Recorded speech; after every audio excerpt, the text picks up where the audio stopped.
Channel. दोस्तों कैसे हैं आप सब? उम्मीद करती हूँ बहुत बढ़िया होंगे, मजे में होंगे। मैं भी बिल्कुल बढ़िया हूँ। तो जैसा कि आप सभी जानते हैं, हमने कीवीएस पेडागोजी से रिलेटेड एक सीरीज स्टार्ट की थी जो कि टीजीटी, पीजीटी और पीआरटी पोस्ट के लिए बहुत ही इंपॉर्टेंट है। तो आज की इस वीडियो में हम उसी सीरीज का नेक्स्ट टॉपिक डिस्कस करेंगे और आज का हमारा टॉपिक रहेगा role of primary and secondary socialization agencies, जो कि आपकी पहली यूनिट है अंडरस्टैंडिंग द लर्नर। उसका सेकंड लास्ट टॉपिक है role of primary and secondary socialization agencies. इसके बाद आपका सिर्फ एक टॉपिक बचेगा, इंश्योरिंग होम स्कूल कॉन्टिन्यूटी। वो मैं आप लोगों को अगली वीडियो में प्रोवाइड करूंगी। तो आज की इस वीडियो में हम प्राइमरी और सेकेंडरी सोशलाइजेशन एजेंसीज का रोल क्या होगा, इसके अलावा सोशलाइजेशन की अगर हम बात करें तो देखिए अपने आप में एक बहुत बड़ा टॉपिक है सोशलाइजेशन। तो सारा हम कंप्लीट नहीं कर पाएंगे, लेकिन फिर भी कुछ मेन टॉपिक सोशलाइजेशन से रिलेटेड है प्राइमरी और सेकेंडरी सोशलाइजेशन एजेंसीज के अलावा, वो भी मैंने इंक्लूड किए हैं। जैसे कि टाइप्स हम करेंगे, एजेंसीज हम करेंगे, सोशल इंटरेक्शन की फॉर्म क्या होंगी, मैकेनिज्म क्या रहेगा सोशलाइजेशन का, उसके बाद कुछ इंपॉर्टेंट एमसीक्यूज को डिस्कस करेंगे। तो ये जो वीडियो है मैं इस तरह से बना रही हूँ ताकि आपके पेपर के लिए बहुत ही हेल्पफुल रहे। ठीक है, तो चलिए जी स्टार्ट करते हैं आज की इस वीडियो को। सबसे पहले हम बात करेंगे व्हाट इज सोशलाइजेशन। तो देखिए सोशलाइजेशन का मतलब क्या होता है। सोशलाइजेशन को हिंदी में हम कहते हैं सामाजिकरण। ठीक है, सामाजिकरण से आप क्या समझते हैं? तो सोशलाइजेशन एक ऐसा प्रोसेस होता है, एक ऐसी प्रक्रिया होती है जिसके द्वारा कोई भी इंडिविजुअल जो है नॉर्म्स, वैल्यूज, बिलीफ्स और एटीट्यूड्स को लर्न और इंटरनलाइज करता है। यानी कि जो भी नॉर्म्स, वैल्यूज, बिलीफ और दृष्टिकोण है, एटीट्यूड्स हैं, उनको समझता है, सीखता है और इंटरनलाइज करता है। इंटरनलाइज का मतलब आत्मसात करता है। जो भी उसके कल्चर और सोसाइटी के नॉर्म्स, वैल्यूज, बिलीफ और एटीट्यूड्स हैं, उनको वो क्या करता है, समझता है, सीखता है, इंटरनलाइज करता है और साथ ही अपनी सोशल और पर्सनल आइडेंटिटी को भी डेवलप करता है। देखिए जब बच्चा पैदा होता है तो वो सिर्फ एक बायोलॉजिकल यूनिट होता है, यानी कि समाज के बारे में उसको कोई नॉलेज नहीं होती। तो जैसे जैसे वो बड़ा होता है तो समाज के लोगों के संपर्क में आता है। सबसे पहले वो अपनी फैमिली के लोगों से इंटरेक्ट करता है, तो वहां से उसका सोशल डेवलपमेंट होना शुरू हो जाता है। तो सोशलाइजेशन जो है किसी भी बच्चे का जो है फॉर्मल और इनफॉर्मल दोनों तरह से हो सकता है। यानी कि इनफॉर्मल तरीके से भी सोशलाइजेशन हो सकता है और फॉर्मल यानी कि एक स्ट्रक्चर्ड इन्वायरमेंट में रहकर भी बच्चे का सोशलाइजेशन होता है। तो इसमें क्या क्या आ जा सकता है, कहाँ कहाँ वो इंटरेक्ट करता है, फैमिली, पीयर्स, एजुकेटर्स, मीडिया और अदर इंस्टीट्यूट्स के संपर्क में, इंटरेक्शन में जब वो आता है तो वहां पर उसका फॉर्मल और इनफॉर्मल सोशलाइजेशन होता है। तो आउटकम क्या रहेगा सोशलाइजेशन का, यानी कि जो सामाजिकरण है उसका परिणाम क्या रहेगा? तो इसका परिणाम ये होगा कि भाई इसके कारण जब किसी बच्चे का सोशलाइजेशन हो जाता है, सामाजिकरण हो जाता है, तो वो समाज का एक इफेक्टिव मेंबर बन सकता है, सोसाइटी को वो अच्छे तरीके से समझ सकता है।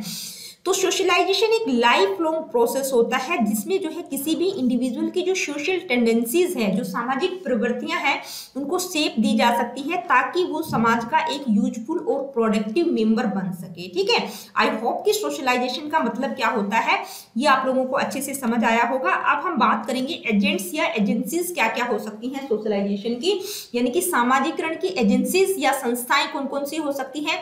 आप लोगों से एजेंट भी पूछा जा सकता है। तो देखिए जब हम एजेंट की बात करते हैं तो कोई पर्टिकुलर व्यक्ति हमारे दिमाग में आता है, लेकिन एजेंट भी कोई पर्टिकुलर ग्रुप भी हो सकता है, कोई पर्टिकुलर इंस्टीट्यूट भी हो सकता है। तो सोशलाइजेशन की एजेंसीज और जो एजेंट्स हैं वो सेम ही रहेंगे। ठीक है, आपको किसी भी तरीके से पूछा जा सकता है। तो एजेंसीज की जब हम बात करते हैं तो कोई भी इंस्टीट्यूट, ग्रुप या एक्सपीरियंसेस हो सकते हैं जिसके द्वारा किसी भी इंडिविजुअल की सोशल और कल्चरल डेवलपमेंट में कंट्रीब्यूशन किया जा सकता है। तो कौन कौन सी हो सकती है? तो ये जो एजेंसीज होती हैं इनका बहुत ज्यादा यानी कि क्रूशियल रोल होता है, बहुत ही महत्वपूर्ण रोल अदा करती है किसी भी इंडिविजुअल के बिलीफ, वैल्यूज और एटीट्यूड्स को शेप देने में। ठीक है, तो इंपॉर्टेंट एजेंसीज कौन कौन सी है? फैमिली है, school, peer groups, mass media, religion, work place, political organization और कम्युनिटी ग्रुप। तो ये कुछ प्राइमरी और सेकेंडरी एजेंसीज हैं। तो ये जितनी भी सोशलाइजेशन एजेंसीज हैं, प्राइमरी और सेकेंडरी सोशलाइजेशन एजेंसीज, इनको मैं आप लोगों को वन बाय वन एक बार बता देती हूँ कौन कौन सी है। सबसे पहले हम बात करेंगे फैमिली की। तो देखिए फैमिली जो है एक बहुत ही मोस्ट सिग्निफिकेंट सोशलाइजिंग एजेंसी होती है, यानी कि एक प्राइमरी सोशलाइजेशन एजेंसी हम इसको कहेंगे, क्योंकि जो प्राथमिक सामाजिकरण होता है वो बच्चे का उसके परिवार से होता है। तो यहाँ पर बच्चा जो है क्या क्या सीखता है? Love, affection and sense of identity, यानी कि बच्चे में प्यार, अफेक्शन और अपनी आइडेंटिटी की सेंस जो होती है वो उसको कहाँ से डेवलप होती है? फैमिली के द्वारा। तो जिस तरह का उसका परिवार होगा बच्चे का सोशलाइजेशन उसी तरह का होगा, यानी कि माता पिता भाई बहन प्यार से रहते हैं तो बच्चा भी वो सारी चीजें सीखेगा। अगर परिवार में लड़ाई झगड़े होते हैं तो बच्चे पर भी उन चीजों का अफेक्ट होगा। नेक्स्ट है स्कूल। देखिए स्कूल क्या होता है? ये एक फॉर्मल एजेंसी हम कहेंगे। तो फैमिली क्या है? एक प्राइमरी एजेंसी है सोशलाइजेशन की। बाकी जितनी भी एजेंसीज हम डिस्कस करेंगे वो कौन सी है? वो सेकेंडरी सोशलाइजेशन एजेंसीज है। तो जो स्कूल होता है वो क्या प्रोवाइड करता है? Education, values and socialization experience provide करता है। किस तरह से करता है? एक स्ट्रक्चर्ड सेटिंग में, ठीक है, अनस्ट्रक्चर्ड नहीं होता, एक संरचित संरचना होती है। यानी कि स्कूल का जो इन्वायरमेंट होता है वो क्या होता है? स्ट्रक्चर्ड होता है, फॉर्मल होता है। तो स्कूल, कॉलेज और यूनिवर्सिटीज जो है वो क्या है? फॉर्मल एजेंसीज हैं सोशलाइजेशन की, जहां से बच्चा एजुकेशन, वैल्यूज और सोशल एक्सपीरियंसेस को सीखता है। नेक्स्ट है पीयर ग्रुप्स। तो देखिए पीयर ग्रुप्स यानी कि जो साथी समूह होते हैं, वो पीयर जो होते हैं, जो साथी लोग होते हैं, उनका बहुत ही सिग्निफिकेंट रोल होता है किसी भी बच्चे की पर्सनैलिटी, एटीट्यूड्स और वैल्यूज को शेप देने में। क्योंकि जो बच्चे होते हैं बहुत सारी चीजें अपने साथी लोगों से सीखते हैं, जैसे कॉपरेशन, कंपटीशन और कन्फर्मिटी, ठीक है, सद्भावना, कंपटीशन की भावना, अनुरूपता की जो फीलिंग होती है वो कहाँ से सीखते हैं? अपने पीयर ग्रुप से। नेक्स्ट है मास मीडिया। देखिए मास मीडिया का बहुत अहम रोल होता है, यानी कि मीडिया के थ्रू हम बहुत सारी चीजें सीखते हैं। ये इंफॉर्मेशन और इंटरटेनमेंट का एक बहुत बड़ा सोर्स होता है, जैसे टेलीविजन, न्यूज़पेपर, इंटरनेट, वेबसाइट्स, इनके द्वारा हम बहुत सारी चीजें सीखते हैं। इनके द्वारा क्या होता है? किसी भी बच्चे के आइडियाज, बिलीफ और वैल्यूज के लिए वो क्या प्रोवाइड करते हैं? एक्सपोजर प्रोवाइड करते हैं, यानी कि और बेहतर वो अपनी बिलीफ, वैल्यूज और आइडियाज को बना सकता है। नेक्स्ट है रिलीजन। तो देखिए रिलीजन क्या है? एक सिग्निफिकेंट सोर्स होता है मोरल और इथिकल गाइडेंस के लिए, यानी कि नैतिक विकास बच्चे का किस तरह से हो सकता है, जो कि उसकी बिलीफ और वैल्यूज को इन्फ्लुएंस करता है। तो धर्म का भी बहुत अहम रोल होता है। यहाँ पर बच्चे के जो भी बिलीफ और वैल्यूज होते हैं वो चेंज किए जा सकते हैं रिलीजन के कारण, यानी कि यहाँ पर बच्चे में मोरलिटी और इथिकल वैल्यूज का डेवलपमेंट होता है। किसके द्वारा? रिलीजन के द्वारा। इसके बाद अगर हम सोशलाइजेशन एजेंसीज की बात करें तो इसमें आता है वर्क प्लेस। तो देखिए वर्क प्लेस एक ऐसी सोशलाइजिंग, एक ऐसी सामाजिक एजेंसी होती है जो किसी भी व्यक्ति को उसके काम और कैरियर के संबंध में एक्सपीरियंस, अनुभव प्रदान करती है और जो उसके एटीट्यूड और बिहेवियर को इन्फ्लुएंस करता है। नेक्स्ट है पॉलिटिकल ऑर्गेनाइजेशन। देखिए पॉलिटिकल ऑर्गेनाइजेशन क्या करते हैं? ये किसी भी व्यक्ति को उस गवर्नमेंट की जो भी पॉलिसीज होंगी, जो पॉलिटिक्स है या सिविक रिस्पॉन्सिबिलिटीज है, वो सारी चीजें व्यक्ति कहाँ से सीखता है? पॉलिटिकल ऑर्गेनाइजेशन से, यानी कि गवर्नमेंट किस तरह की पॉलिसीज बना रही है, क्या क्या हमारी सिविक रिस्पॉन्सिबिलिटीज है। तो इस तरह के बिलीफ और वैल्यूज या एटीट्यूड का डेवलपमेंट कहाँ से होता है? पॉलिटिकल ऑर्गेनाइजेशन के थ्रू होता है। नेक्स्ट है कम्युनिटी ग्रुप, यानी कि सामुदायिक समूह। तो ये जो कम्युनिटी के जो भी ग्रुप और ऑर्गेनाइजेशन होते हैं, यानी कि बच्चा जिस समुदाय, जिस कम्युनिटी का हिस्सा होता है, वहां के लोगों के जो भी बिलीफ सिस्टम, वैल्यूज होंगे, जिस तरह से वो इंटरेक्ट हो रहे हैं, उनके एक्सपीरियंसेस वो साझा करता है, यानी कि उनके एक्सपीरियंसेस से कुछ सीखता है और अपने एक्सपीरियंसेस को वो शेयर करता है। तो कम्युनिटी ग्रुप के द्वारा भी बच्चे का सोशलाइजेशन होता है। बहुत ही इंपॉर्टेंट सेकेंडरी सोशलाइजेशन एजेंसी हम इसको कह सकते हैं, यानी कि बच्चा जिस समुदाय का हिस्सा होता है उससे वो बहुत कुछ सीखता है। तो ये थी कुछ इंपॉर्टेंट सोशलाइजेशन एजेंसीज, क्योंकि आपके सिलेबस में क्या पूछा गया है? Role of primary and secondary socialization agencies. तो आई होप कि प्राइमरी एजेंसीज की जब हम बात करते हैं तो सिर्फ फैमिली को हम कंसीडर करेंगे, बाकी जितनी भी एजेंसीज हैं वो क्या है? वो सेकेंडरी सोशलाइजेशन एजेंसीज हैं। अब आता है प्राइमरी और सेकेंडरी सोशलाइजेशन एजेंसीज का रोल, यानी कि प्राइमरी और सेकेंडरी सोशलाइजेशन होता क्या है ये भी आपको पता होना चाहिए। तो यहाँ पर हम टाइप्स की बात करेंगे। तो आपके सिलेबस में सिर्फ दो तरह के टाइप्स की बात की गई है, प्राइमरी और सेकेंडरी सोशलाइजेशन। बाकी के कुछ और इंपॉर्टेंट टाइप्स हैं वो भी मैंने इंक्लूड कर दिए हैं। तो जब हम सोशलाइजेशन के टाइप्स की बात करते हैं तो देखिए यहाँ पर मैंने 7 इंक्लूड किए हैं। तो ये सिर्फ 7 ही नहीं होते, सोशलाइजेशन के और भी बहुत सारे टाइप्स हो सकते हैं। तो जो मुझे मेन इंपॉर्टेंट लगे उनको मैंने इंक्लूड कर दिया है। कभी आप ये मत पूछेगा कि मैडम ये भी सोशलाइजेशन का टाइप होता है, ये भी होता है, क्योंकि इसके अलावा इनके अलावा भी सोशलाइजेशन के टाइप्स आपको देखने को मिल जाएंगे। तो ये जो सोशलाइजेशन के टाइप्स आप लोगों को दिखाई दे रहे हैं, इनको हम 1 बाय 1 डिस्कस करेंगे। तो आपके जो सिलेबस है उसमें सिर्फ प्राइमरी और सेकेंडरी सोशलाइजेशन है, तो उनको हम थोड़ा सा डिटेल में करेंगे। जो बाकी टाइप्स है उनको भी मैं आप लोगों को बता दूंगी कि वो होते क्या हैं। तो प्राइमरी सोशलाइजेशन की सबसे पहले हम बात कर रहे हैं। तो इसको क्या कहा जाता है? चाइल्डहुड सोशलाइजेशन भी कहा जाता है। बेसिक और अर्ली सोशलाइजेशन होता है, यानी कि जब बच्चा इन्फेंट होता है तब उसका जो सोशलाइजेशन होता है उसको क्या कहा जाता है? चाइल्डहुड या प्राइमरी सोशलाइजेशन। तो प्राइमरी सोशलाइजेशन कब होता है, यानी कि बच्चे के जो अर्लियर ईयर होते हैं, यानी कि बच्चा इन्फेंट होता है तभी से उसका सामाजिकरण होना शुरू हो जाता है।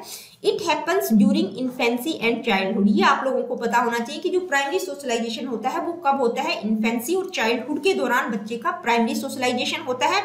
इस सोशलाइजेशन के दौरान बच्चा क्या क्या सीखता है, लैंग्वेज, कॉग्निटिव स्किल्स और इंटरनलाइज नॉर्म्स एंड वैल्यूज, यानी कि नॉर्म्स और वैल्यूज को इंटरनलाइज करता है, लैंग्वेज को सीखता है, उसका कॉग्निटिव डेवलपमेंट, उसका संज्ञानात्मक जो स्किल्स होती है उनका भी डेवलपमेंट यहाँ पर होता है। The infant learns the ways of a given grouping and is moulded into an effective social participant of that group. देखिए यहाँ पर जब इन्फेंट यानी कि जब बच्चा छोटा होता है तो वो ग्रुपिंग के कुछ वेज भी सीखने की कोशिश करता है और साथ ही उस ग्रुप का एक इफेक्टिव पार्टिसिपेंट बनने की वो कोशिश करता है। इस तरह से अपने आप को मोल्ड करते हैं, ठीक है। प्राइमरी सोशलाइजेशन से रिलेटेड कुछ और टर्म्स है वो आप लोगों को बता देती हूँ।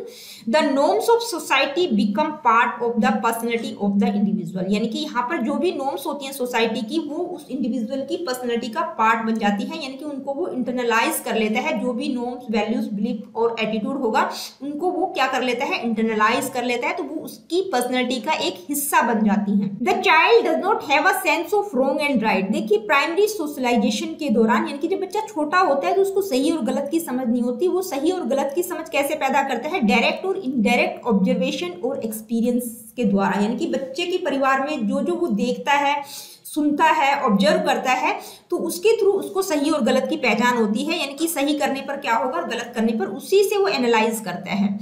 The primary socialization takes place in the family. तो मैंने आप लोगों को पहले भी बताया कि प्राइमरी सोशलाइजेशन जो है फैमिली में ही होता है। बच्चे का प्राइमरी सोशलाइजेशन कहाँ होता है, उसके परिवार से ही होता है।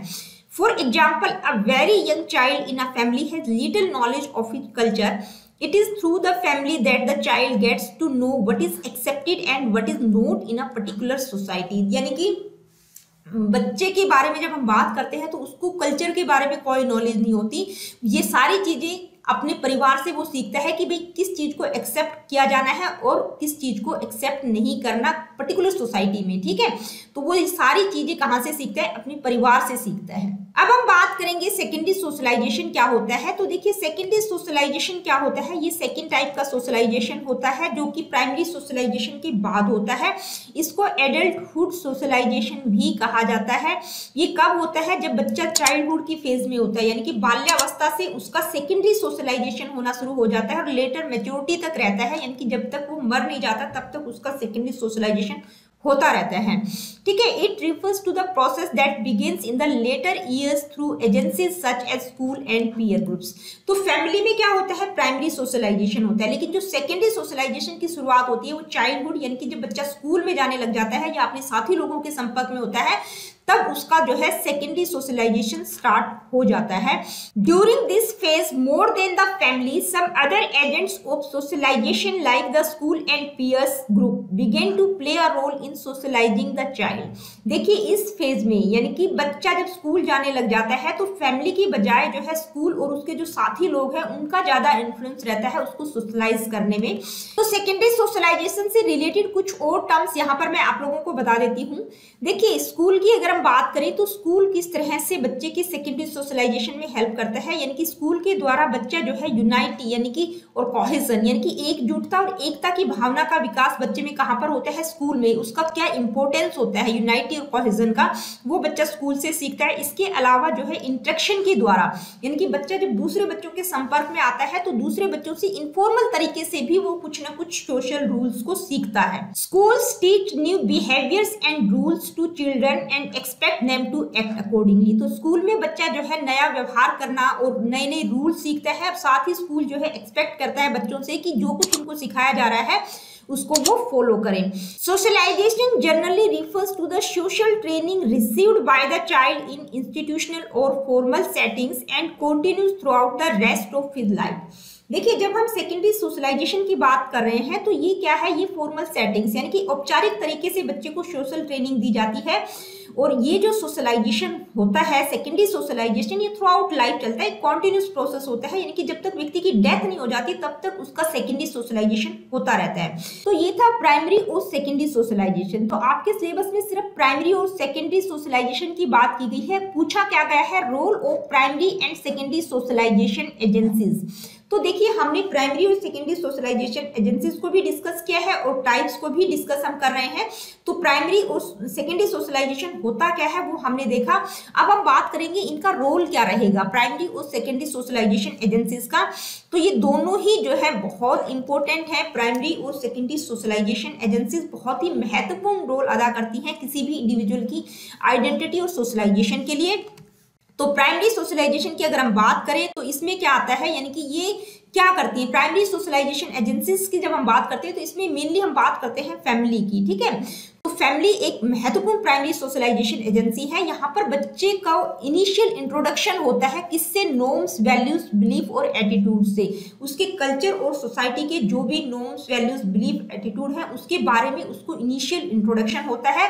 तो जो प्राइमरी सोशलाइजेशन होता है वो क्या होता है, लेज the foundation for an individual self concept and values, यानी कि एक फाउंडेशन का काम करता है। बहुत ही महत्वपूर्ण होता है किसी भी बच्चे की लाइफ में प्राइमरी सोशलाइजेशन, क्योंकि यहाँ पर बच्चे का जो भी सेल्फ कॉन्सेप्ट और वैल्यूज हैं उनका डेवलपमेंट होता है, ठीक है। तो एक फाउंडेशन का काम करता है प्राइमरी सोशलाइजेशन। और सेकेंडरी सोशलाइजेशन का क्या रोल होता है, तो देखिए सेकेंडरी सोशलाइजेशन क्या करता है, अपॉर्चुनिटीज प्रोवाइड करता है बच्चे की ग्रोथ, डेवलपमेंट और एडेप्टेशन। कहाँ पर एडेप्टेशन और ग्रोथ डेवलपमेंट के लिए, यानी कि जो भी नई सोशल नॉर्म्स और एक्सपेक्टेशंस होती है वहां पर बच्चा अच्छे से ग्रोथ, डेवलप और अडेप्ट कर पाए, इस तरह की अपॉर्चुनिटीज सेकेंडरी सोशलाइजेशन प्रदान करता है। क्योंकि बच्चा जब स्कूल जाना शुरू हो जाता है तो वहां से उसका सेकेंडरी सोशलाइजेशन स्टार्ट हो जाता है। तो बच्चा जो है न्यू नॉर्म्स, एटीट्यूड, जो भी नई चीजें होती हैं समाज में वो सारी कहां से सीखते हैं, सेकेंडरी सोशलाइजेशन के दौरान।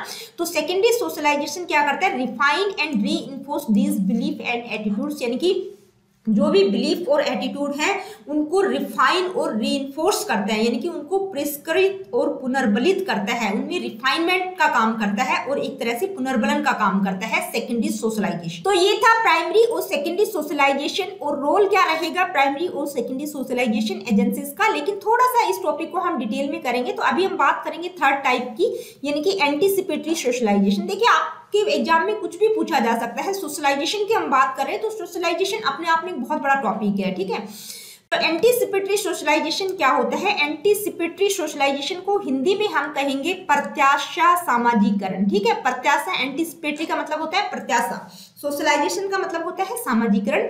तो एंटीसिपेटरी सोशलाइजेशन एक ऐसा प्रोसेस होता है, यानी कि जहां पर कोई भी बच्चा किसी भी कल्चर या ग्रुप की वो सारी चीजें सीखने की कोशिश करता है एडवांस में, जिसका वो हिस्सा बनना चाहता है फ्यूचर में, यानी कि फ्यूचर में जो कुछ वो रोल प्ले करना चाहता है उसके बारे में वो एडवांस में ही नॉलेज लेने की कोशिश करता है। जैसे अगर हम जनरली बात करें तो देखा होगा कि कोई बच्ची है, जैसे स्कूल में एक बच्ची टीचर बनना चाहती है तो वो क्या करेगी, ब्लैक बोर्ड पर जाकर पढ़ाने की कोशिश करती है, ठीक है। वो सारी चीजें वो पहले ही एडवांस में सीखने की कोशिश करती है। बचपन में आप लोगों ने देखा होगा कि बच्चे डॉक्टर हम लोग खेलते थे कि मैं डॉक्टर बन जाता हूँ और 2-3 पेशेंट बन जाएंगे। तो वो क्या है, वो फ्यूचर में क्या करना चाह रहा है, वो डॉक्टर बनना चाह रहा है। तो पहले से ही उसके बारे में वो रोल प्ले करने की कोशिश करता है, ठीक है। तो इस तरह का एग्जाम्पल हम इसमें ले सकते हैं। और जैसे बच्चे जब पेरेंट बनते हैं तो अपने पेरेंट्स को वो डेली ऑब्जर्व करते हैं कि वो क्या क्या रोल उनका रहेगा। तो कई बार बच्चे खेलते हैं ना कि मैं आज मम्मी बन जाती हूँ और आप बच्चे बन जाइए आज मैं मम्मी का रोल प्ले करूंगी। तो ठीक है, ये है एंटीसिपेटरी सोशलाइजेशन। नेक्स्ट है रीसोशलाइजेशन। तो देखिए, रीसोशलाइजेशन को हिंदी में हम कहेंगे पुनः सामाजिकरण, ठीक है। पुनः सामाजिकरण यानी कि दोबारा से आपको सोशलाइज होना पड़ेगा।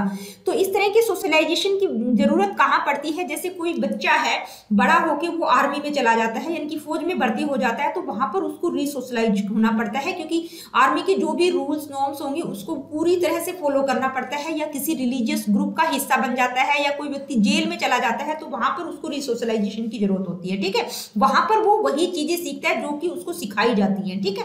तो इसको हम क्या कहेंगे, रीसोशलाइजेशन, यानी कि जो सोशलाइजेशन उसने सीखा था बचपन से उसको छोड़कर दोबारा से सोशलाइज होना पड़ रहा है उस ग्रुप के जो भी नॉर्म्स, वैल्यूज, बिलीफ है उनके अकॉर्डिंग। इसके बाद है फॉर्मल सोशलाइजेशन, जिसको हम कहेंगे औपचारिक सामाजिकरण। तो इस सोशलाइजेशन, ये जो सोशलाइजेशन होता है ये स्ट्रक्चर्ड सेटिंग में होता है। जैसे जब बच्चा स्पेसिफिक नॉर्म, जैसे बच्चा स्कूल में जाता है तो उसको क्या होता है, वहां पर उसका फॉर्मल सोशलाइजेशन होता है, यानी कि स्कूल के जो भी नॉर्म्स, वैल्यूज होंगे उस तरह से वो सीखता है, ठीक है। एक स्ट्रक्चर्ड सेटिंग होती है जहां पर इंफॉर्मेशन और स्किल्स का डेवलपमेंट बच्चे में होता है, तो वो होता है फॉर्मल सोशलाइजेशन। इसके बाद है इनफॉर्मल सोशलाइजेशन। तो देखिए इनफॉर्मल का मतलब होता है अनौपचारिक सोशलाइजेशन, यानी कि लेस स्ट्रक्चर्ड सेटिंग, यानी कि एक संरचित संरचना नहीं होती, कहीं से भी बच्चा सोशलाइजेशन सीख सकता है, यानी कि उसमें सामाजिकरण का विकास, जैसे फैमिली, फ्रेंड, पीयर्स और कहीं किसी दूसरे लोगों के संपर्क में आता है, वहां से उसने समाज के जो भी नॉर्म्स और वैल्यूज हैं वो एक्वायर किए हैं, वो सीखे हैं, तो वो क्या है, इनफॉर्मल सोशलाइजेशन। नेक्स्ट है रिवर्स सोशलाइजेशन। देखिए रिवर्स का मतलब क्या होता है, उल्टा हो जाना। तो ये किस तरह का सोशलाइजेशन होता है, from younger to older one. तो ज्यादातर केसेस में क्या होता है, बच्चे पेरेंट्स से या बड़ों से सीखते हैं, लेकिन इस सोशलाइजेशन में क्या होता है, उल्टा हो जाता है, यानी कि बच्चों से पेरेंट्स बहुत कुछ सीख सकते हैं। जैसे जब हम टेक्नोलॉजी की बात करते हैं तो पेरेंट्स को इतनी नॉलेज नहीं होती जितनी बच्चों की होती है। ड्रेसिंग स्टाइल की बात करते हैं तो बच्चे मतलब माता पिता को सलाह दे सकते हैं कि नहीं मम्मा आप इस तरह के कपड़े नहीं इस तरह के पहनिए। तो ड्रेसिंग स्टाइल हो गया, न्यू कार हो गया। टेक्नोलॉजी की जब हम बात करते हैं, कंप्यूटर से रिलेटेड या इंटरनेट की जो नॉलेज होती है वो कहाँ से, बच्चों से पेरेंट्स सीखते हैं, ठीक है। तो इसको क्या कहते हैं, रिवर्स सोशलाइजेशन। तो ये थी कुछ इंपॉर्टेंट टाइप्स सोशलाइजेशन की। अब हम बात करेंगे मैकेनिज्म क्या रहेगा सोशलाइजेशन का, ये भी आप लोगों को पता होना चाहिए, यानी कि बच्चा कितनी तरह से सीखता है, किस तरह से सीखता है, किस किस तरह से वो सीख सकता है। तो ऑब्जर्वेशनल लर्निंग की बात करते हैं हम, यानी कि बच्चा ऑब्जर्व करके सीखता है, रोल प्ले करके वो सीखता है, कंडीशनिंग अगर बच्चे की किसी चीज के साथ करवाई जाए तो कंडीशनिंग के द्वारा सीखता है, और ट्रायल एंड एरर, यानी कि अपनी गलतियों से भी बच्चा सीखता है, बार बार गलती करता है, उनको ठीक करता है, तो ट्रायल, प्रयास और त्रुटि विधि से भी बच्चा सीखता है। तो ये क्या है, मैकेनिज्म ऑफ सोशलाइजेशन। अब यहाँ पर कुछ और इंपॉर्टेंट चीजें मैं आप लोगों को बता देती हूँ कि सोशल इंटरेक्शन की फॉर्म कितनी होती है। तो मेनली 5 कॉमन फॉर्म्स होती है सोशल इंटरेक्शन की। कौन कौन सी, एक्सचेंज, कॉम्पिटिशन, कॉन्फ्लिक्ट, कॉपरेशन और अकोमोडेशन। एक्सचेंज का मतलब क्या होता है, यानी कि किस चीज का एक्सचेंज वो करता है, शेयर ऑफ व्यूज, थिंग्स और फीलिंग्स, यानी कि अपने विचारों, चीजों और फीलिंग्स को शेयर करना सीखता है। कंपटीशन के द्वारा बच्चा सीखता है, प्रोग्रेस करता है। कॉन्फ्लिक्ट, यानी कि जब कुछ फैसिलिटीज वो अचीव करना चाहता है तो वहां पर वो अपनी ही लाइफ के साथ कॉन्फ्लिक्ट उसका हो जाता है, संघर्ष करके सीखता है। कॉपरेशन के द्वारा वो सीखता है, यानी कि जब कोई प्रॉब्लम आती है तो एक दूसरे की हेल्प किस तरह से करनी है। अकोमोडेशन, यानी कि समायोजन किस तरह से करना है, समायोजित किस तरह से होना है। To get shelter they live in their home, यानी कि शेल्टर पाने के लिए वो अपने ही घर में किस तरह से एडजस्ट उसको करना है, ये सारी चीजें वो सीखता है। तो ये क्या है, ये सोशल इंटरेक्शन की 5 इंपॉर्टेंट फॉर्म्स हैं जो कि आप लोगों को पता होना चाहिए। इसके बाद हम थ्योरीज मैं आप लोगों को यहाँ पर नहीं करवा रही हूँ, लेकिन सोशलाइजेशन की जब हम बात कर रहे हैं तो मेनली आप लोगों को पता होना चाहिए कि ये 4-5 सोशलाइजेशन की इंपॉर्टेंट थ्योरीज हैं। कौन सी थ्योरी किसके द्वारा दी गई है, बस मैंने इतना ही इंक्लूड किया है, क्योंकि थ्योरीज को हम अलग से ही कर सकते हैं। इस टॉपिक में इंक्लूड मैंने इसलिए नहीं करवाई क्योंकि आपके सिलेबस में भी नहीं है।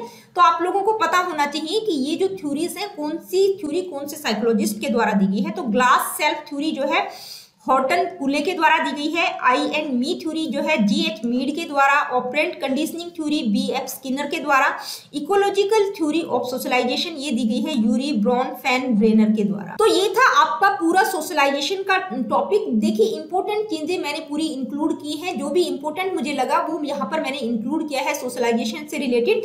अब इस टॉपिक से रिलेटेड हम कुछ इंपॉर्टेंट एमसीक्यूज डिस्कस करेंगे ताकि आप लोगों को पता चल जाए कि क्वेश्चन किस तरह से पूछा जा सकता है सोशलाइजेशन से related. Late me see what is the first question. Socialization in basic values such as love and affection, manners, etiquettes are first taught in, यानी कि प्यार, स्नेह और मैनर्स और एटिकेट्स सबसे पहले बच्चा कहाँ से सीखता है, पीयर ग्रुप, स्कूल, फैमिली या नेबरहुड। तो सबसे पहले ये सारी चीजें बच्चा कहाँ से सीखता है, अपनी फैमिली में। आपका ऑप्शन नंबर 3 करेक्ट होगा। नेक्स्ट क्वेश्चन है स्टेटमेंट दे रखी है आप लोगों को, दो स्टेटमेंट है। द माइक्रो लेवल सोशलाइजेशन, देखिए क्वेश्चन से भी आप लोगों को बहुत कुछ पता चल जाएगा, क्योंकि उसमें हमने डिस्कस नहीं किया जब मैंने सोशलाइजेशन करवाया कि माइक्रो और मैक्रो लेवल या मीसो लेवल क्या होता है, तो यहाँ से भी आप लोगों को बहुत सारी चीजें पता चल जाएंगी।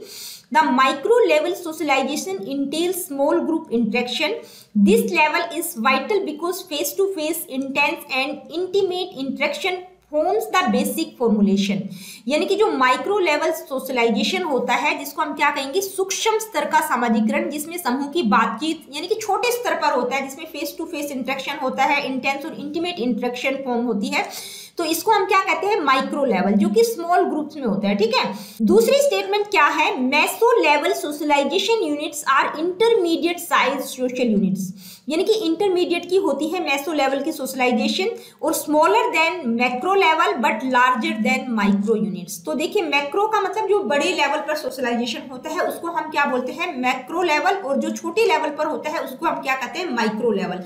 तो जो मेसो लेवल होता है वो इन दोनों के बीच का सोशलाइजेशन होता है, तो जो कि फैमिली और लोकल कम्युनिटीज में होता है। तो आपको बताना है ये दोनों तरह के जो सोशलाइजेशन है उनके बारे में कुछ स्टेटमेंट आपको दी गई है, आपको बताना है कौन सी स्टेटमेंट सही है। Both A and B are true, both A and B are false, only A is true, only B is true. तो देखिए दोनों ही सही है, क्योंकि जो माइक्रो लेवल होता है वो स्मॉल ग्रुप्स में होता है, मैक्रो लेवल लार्ज ग्रुप्स में होता है, और जो मीसो लेवल होता है वो इंटरमीडिएट ग्रुप में होता है। तो दोनों ही स्टेटमेंट क्या है, करेक्ट है। नेक्स्ट क्वेश्चन है, hindrance in socialization is caused by, यानी कि सामाजिकरण में बाधक तत्व क्या है, इक्वलिटी, प्रेजुडिस, पॉलिटिक्स या रिलीजन। तो देखिए इक्वलिटी, पॉलिटिक्स और रिलीजन क्या है, सोशलाइजेशन में बाधक नहीं होते। प्रेजुडिस, प्रेजुडिस का मतलब जो पक्षपात होता है वो एक हिंड्रेंस का काम करता है। तो आपका ऑप्शन नंबर 2 करेक्ट होगा। Let me see what is the next question, which of the following is true in the context of socialization. देखिए इनमें से कौन सा सही है सोशलाइजेशन के कॉन्टेक्स्ट में। आपको 4 स्टेटमेंट दी गई हैं, आपको बताना है कौन सी स्टेटमेंट सही है। Schools and educational institutions are not important agents of socialization। देखिए स्कूल और एजुकेशनल इंस्टीट्यूशन की बात की गई है, यानी कि स्कूल और शैक्षणिक संस्थान सामाजिकरण में महत्वपूर्ण एजेंट नहीं है। तो ये बिल्कुल गलत है, क्योंकि ये दोनों ही इंपॉर्टेंट एजेंट्स हैं। ठीक है, The process of socialization is not just limited to the family. It consists of a range of groups and institutions through which people learn the culture of their society। तो ये बिल्कुल सही है, क्योंकि जो सोशलाइजेशन का प्रोसेस है वो सिर्फ फैमिली तक ही सीमित नहीं है, इसके बाद भी बच्चा जो है अपनी कल्चर और सोसाइटी के बारे में उसका सेकेंडरी सोशलाइजेशन होता है, जो बाहर की जो सेकेंडरी एजेंसीज हैं उनके द्वारा उसका सोशलाइजेशन होता है।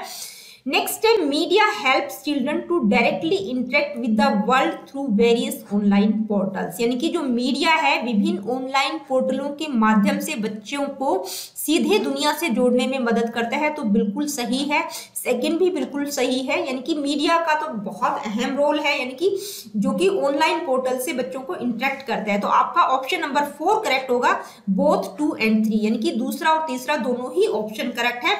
नेक्स्ट क्वेश्चन क्या है, Schools teach new behaviors and rules to children and expect them to act accordingly। देखिए ये जो स्टेटमेंट है ये मैंने इंक्लूड भी की है जब हमने प्राइमरी या सेकेंडरी सोशलाइजेशन किया था, सेकेंडरी सोशलाइजेशन किया था, यानी कि स्कूल जो है बच्चों को न्यू बिहेवियर और रूल सिखाते हैं और साथ ही एक्सपेक्ट करते हैं कि वो उनके अकॉर्डिंगली काम भी करें।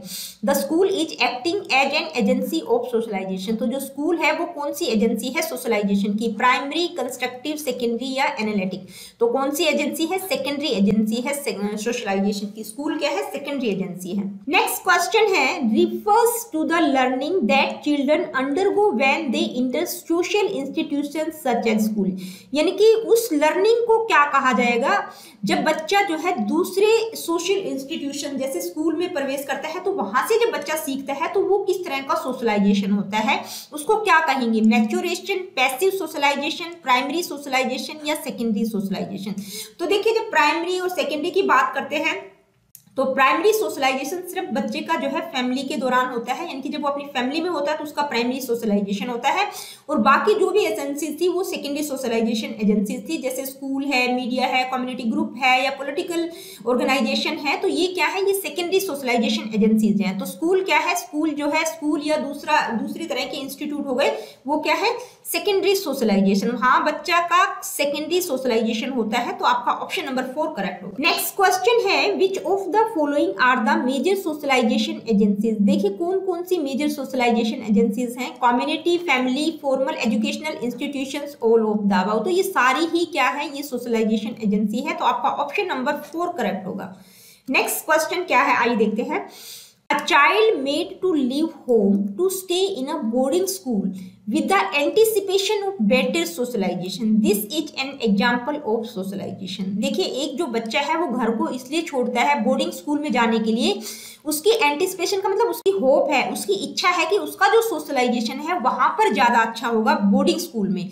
तो ये किस तरह के सोशलाइजेशन का एक एग्जाम्पल है। तो जहां पर एंटिसिपेशन की हम बात करते हैं, जबकि बच्चा फ्यूचर में जाने के लिए, फ्यूचर में जो रोल प्ले करना चाहता है, वहां पर वो एडवांस में कुछ सीखने की कोशिश करता है, ठीक है, उस रोल को प्ले करने की कोशिश करता है अपनी इच्छा से, तो उसको हम क्या कहते हैं, anticipatory socialization, gender socialization, primary socialization या secondary socialisation.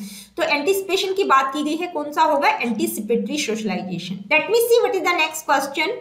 Process of primary socialization begins from. देखिए प्राइमरी सोशलाइजेशन का जो प्रोसेस है वो कहाँ से शुरू होता है, इन्फेंसी, चाइल्डहुड, एडोलेसेंस या एडल्टहुड। तो इन्फेंसी में स्टार्ट हो जाता है, जब बच्चा शिशु होता है तब से ही उसका प्राइमरी सोशलाइजेशन स्टार्ट हो जाता है। नेक्स्ट क्वेश्चन है, fill in the blanks, this and this are secondary agencies of socialization। तो पूछा क्या गया है कि भाई सामाजिकरण की जो द्वितीयक या सेकेंडरी या माध्यमिक एजेंसीज हैं वो कौन कौन सी हैं, स्कूल, फैमिली, फैमिली मास मीडिया, रिलीजन, फैमिली, स्कूल और मीडिया। तो देखिए जहां पर आप लोगों को फैमिली दिखाई दे रहा है ना, वो सारे ऑप्शन आप कट कर दीजिएगा, क्यों, क्योंकि प्राइमरी एजेंसी है सोशलाइजेशन की। तो यहाँ पर आपके स्टार्टिंग के जो 3 ऑप्शन है वो बिल्कुल गलत है, क्योंकि वहां पर हर एक में आपको फैमिली नजर आ रहा है, ठीक है।